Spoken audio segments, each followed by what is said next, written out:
Amados y hermanas en el Señor, vamos a concentrar nuestra atención en la reflexión sobre el texto bíblico de Mateo 9, 9 al 13, 18 al 26, y busquemos qué enseñanza tiene el Señor para nosotros hoy como personas y como iglesia. El tema o el mensaje lo he titulado "Mejor es la misericordia que los rituales". Mejor es la misericordia que los rituales. Y permítame decirle que estos pasajes del Evangelio muestran a un Jesús cercano que rompe barreras. Jesús era un especialista, un maestro en romper barreras, en llevar la contraria a muchas leyes establecidas. Es un Jesús cercano que rompe barreras, que no hace excepción de personas. Es un Jesús lleno de misericordia. Ese es algo grande, tanto en el Antiguo Testamento para referirse a Dios Padre, el misericordioso. Cuando usted habla con un árabe, uno del Islam, siempre hablan el misericordioso. No te dicen Dios, el misericordioso. Y es cierto, eso es un gran título y una gran diferencia en cuanto al Dios grande y creador. Jesús también es misericordioso y pide que nosotros también tengamos misericordia. Para entender un poco el peso de este pasaje, les invito a que veamos los personajes aquí. Son 4 personajes. Eso nos ayuda a entender qué es lo que está haciendo Jesús. El primer personaje es Mateo, un cobrador de impuestos para el Imperio Romano. Algunos teólogos no saben si es el mismo apóstol y el mismo escritor del libro de Mateo, pero presenta a Mateo. Mateo, un cobrador de impuestos para Roma, para un imperio extranjero. Hacían trabajar al pueblo de Israel y gran parte de su trabajo tenían que dárselo al imperio romano. ¿Para qué? Para ellos sostener toda su maquinaria de guerra en el mundo conocido. Todo lo que implica soldados, armamento, alimentación, transporte, todo eso. Lo sostenían gracias a los pueblos esclavizados, en este caso el pueblo de Israel en Palestina. ¿Cómo verían los israelitas a un judío, un israelita que cobraba impuestos para Roma? Mal, como un traidor, una apátrida, una persona que estaba contaminada, así fuese judío, así fuese israelita, así fuese el templo. Y por lo tanto, estaba prohibido hablar con él, estaba prohibido entrar a su casa, estaba prohibido comer con él, es decir, aquí tienen impuestos, pero no más. Pero fíjense cómo Jesús se acerca, no le dice, ¿tú crees en mí? ¿Tú te quieres hacer miembro de la iglesia? ¿Tú te quieres bautizar? No. Le dice, sígueme. Seguramente Mateo había escuchado la fama de Jesús. Le dice, sígueme, lo llama para ser su discípulo y dice que él dejándolo todo, se fue con Jesús. ¿Qué es dejar todo? Un cargo, un trabajo. ¿Y qué hacían los cobradores de impuestos? Cobraban más de lo debido para Roma y para México. Por eso cuando algún cobrador de impuestos le pregunta a Jesús, ¿y yo qué debo hacer? No cobre más de lo indicado. Entonces, este es el Mateo que Jesús está llamando. Cualquiera diría, pero vas a llamar a este tipo. Habiendo tantos aquí, tienes que ser el por qué. Jesús rompe esquemas, no hace excepción de personas y lo llamó. En segundo lugar, habla de que Jesús entra a una casa, a la casa de Mateo o de otro, porque Jesús no tenía casa.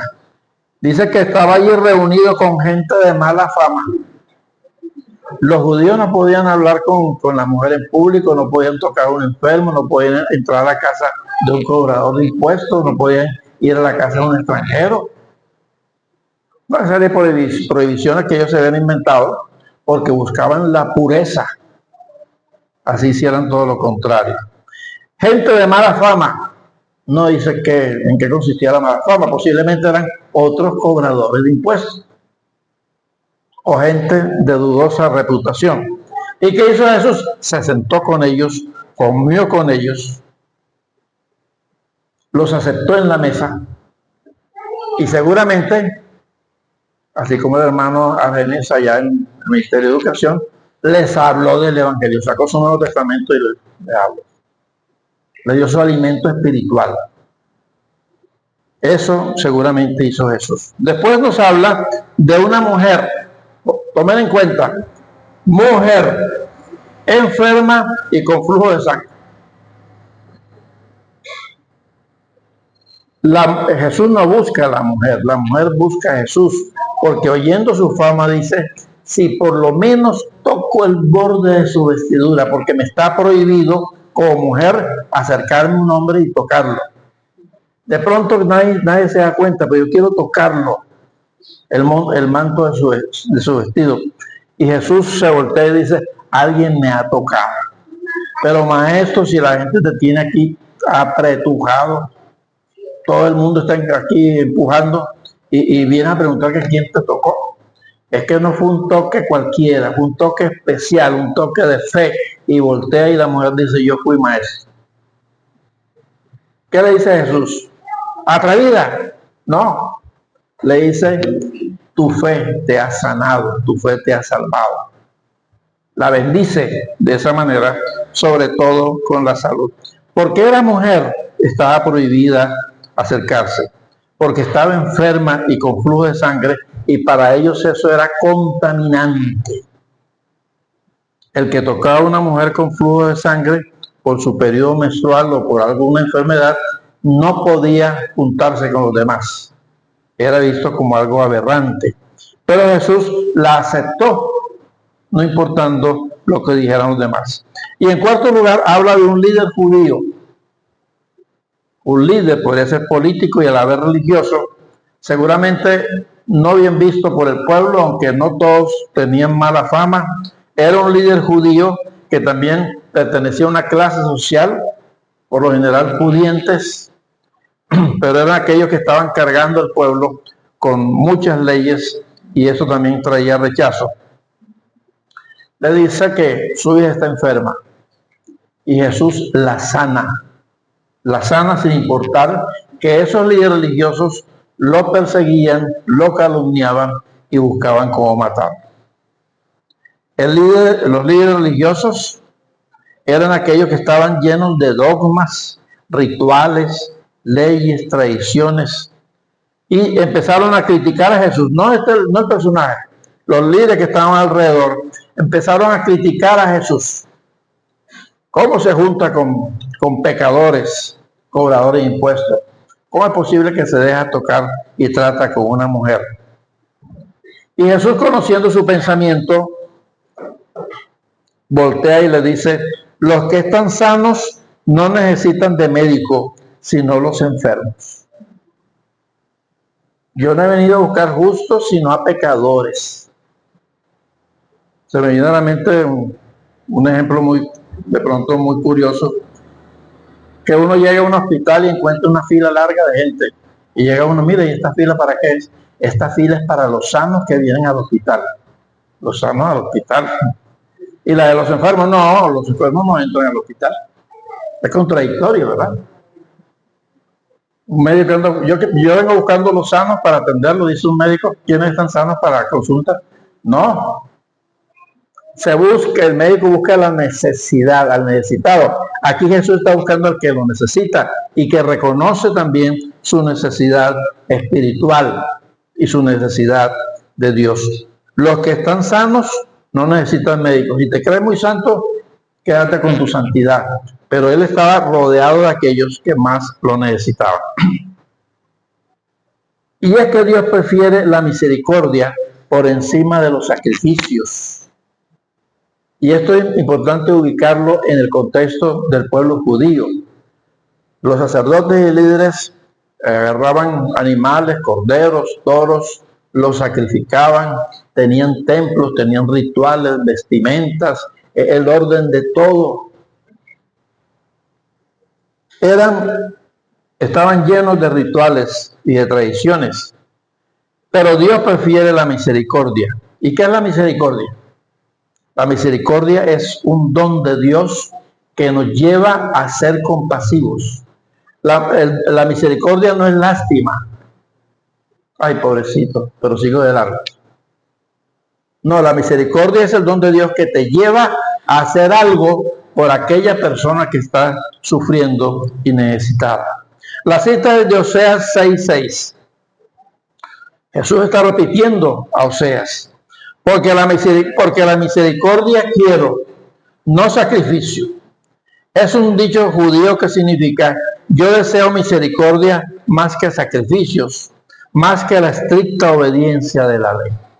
Si tú no eres misericordioso, no vale nada el cumplimiento de la ley, no vale nada el fanatismo, no vale nada los rituales que tú puedas hacer en lo que está haciendo allí. Pero parece que la gente oía y olvidaba, como pasa en nuestros días. Y Jesús le dice una frase a esos líderes judíos que lo están acusando, lapidaria, como nos la dice a nosotros hoy. Vayan y aprendan lo que es misericordia.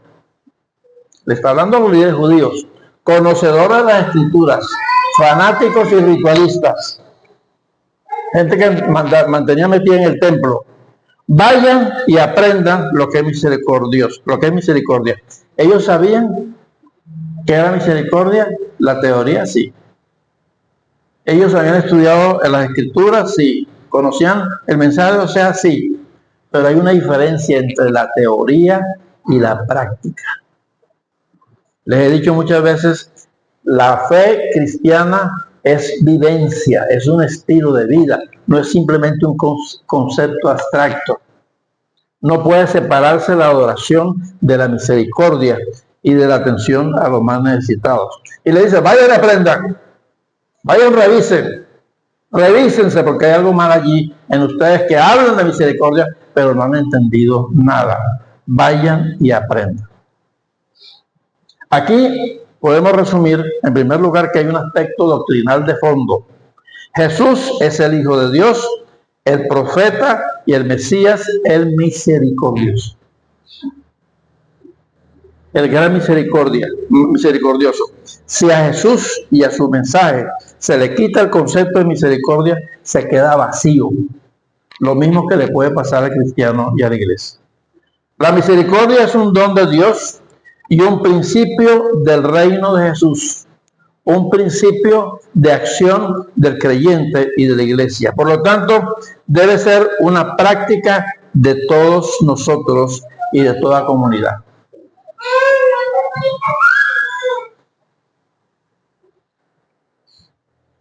Todo lo demás queda en un segundo plano, carece de importancia.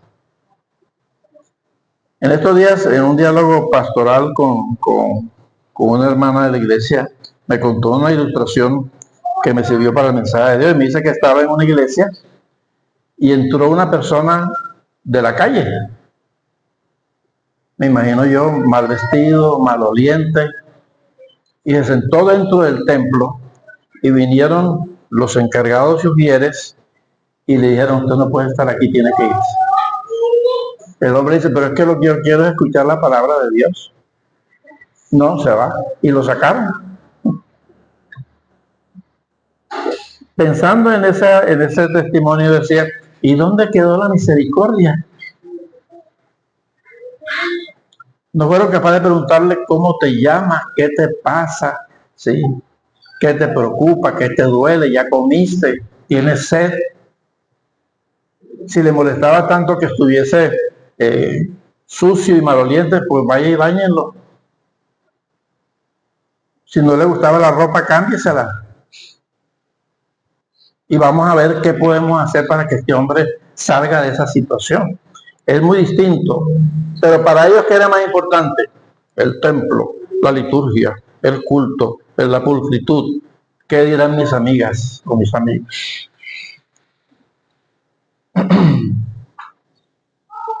Hay muchas iglesias muy ricas y hay pastores muy ricos que yo me pregunto, ¿dónde está la misericordia y qué están haciendo? A los poderosos que asisten a las iglesias y después envían sus aviones a bombardear a niños, a mujeres y ancianos. La mayoría de esos líderes que están dirigiendo la guerra son creyentes en Dios. ¿Dónde está la misericordia? ¿Es que acaso no han oído o no hemos oído la palabra de Dios cuando nos exhorta diciendo, si alguien dice que ama a Dios pero aborrece a su hermano, es que mentiroso? Es decir, tu religiosidad y fanatismo no te sirve de nada. No vale 5 centavos. O si traes tu ofrenda o tu alabanza al altar y recuerda que tienes algo pendiente con tu hermano, deja la ofrenda, ve primero y reconcíliate con tu hermano y entonces ven a dar la ofrenda. Fíjense el orden de cosas. No es la ofrenda lo primero, es el trato con el hermano. O cuando Dios le dice al profeta Isaías, grita fuerte en medio, alza la voz como una trompeta, reprende a mi pueblo por sus culpas, al pueblo de Jacob por sus pecados. Diariamente me buscan y están felices de conocer mis caminos, como si fuera un pueblo que hace el bien y que no descuida sus leyes. El día de ayuno lo dedican ustedes a hacer negocios y a explotar a sus trabajadores. El día de ayuno lo pasan en disputas y peleas y dando golpes criminales con sus puños. Un día de ayuno así no pueden lograr que yo escuche sus oraciones. ¿Creen que el ayuno que me agrada es afligirse, en agachar la cabeza como un junco y acostarse con ásperas ropas sobre la ceniza? Están de luto. Eso es lo que ustedes llaman ayuno. Y día agradable del Señor, pues no lo es, dice Dios.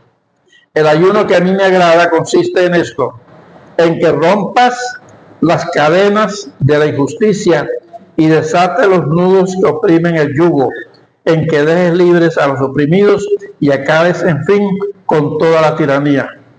En que compartas tu pan con el hambriento y recibas en tu casa al pobre sin techo. En que vistas a que no tiene ropa y no dejes de socorrer a tus semejantes. Entonces, esa palabra profética, palabra de Dios, entonces brillará tu luz como el amanecer y tus heridas se sanarán muy pronto. Tu rectitud irá delante de ti y mi gloria te seguirá. Entonces, si me llamas, yo te responderé. Si gritas pidiendo ayuda, yo te diré, aquí estoy. De estos textos se predica muy poco. Ustedes lo han escuchado por la radio, o en televisión, o en enlaces. No, porque eso no es la preocupación de la mayoría de la gente. Esa palabra profética hace falta en la iglesia, es decir, vayan y aprendan lo que es misericordia. No anden perdiendo el tiempo ni se deben distraer con luces artificiales como hablábamos en la clase de catecúmenos. El objetivo es el reino de Dios sobre la tierra. Bien le haría al mundo y a los cristianos de hoy atender la recomendación de Jesús. Vayan y aprendan lo que es misericordia. La iglesia que Dios quiere, la iglesia que Dios prefiere, la iglesia que deseamos, es aquella que cuando se cuente su historia se parezca a la de Jesús. Esto es una frase que aprendimos en el seminario y la anotamos y la resaltamos y nos la aprendimos porque nos parece vital y la hemos usado en la iglesia. La iglesia que Dios quiere no es la que nos pintan o la que otros edifican. La que Dios quiere es aquella que cuando se cuente su historia se parezca a la de Jesús. Amado Señor, gracias por tu palabra, porque es una espada de dos filos que penetra a lo más profundo del ser humano, de las estructuras, y aún de la propia Iglesia, para mostrarnos a un Jesús de misericordia que rompió esquemas, que sin excepción ayudó a todo ser humano.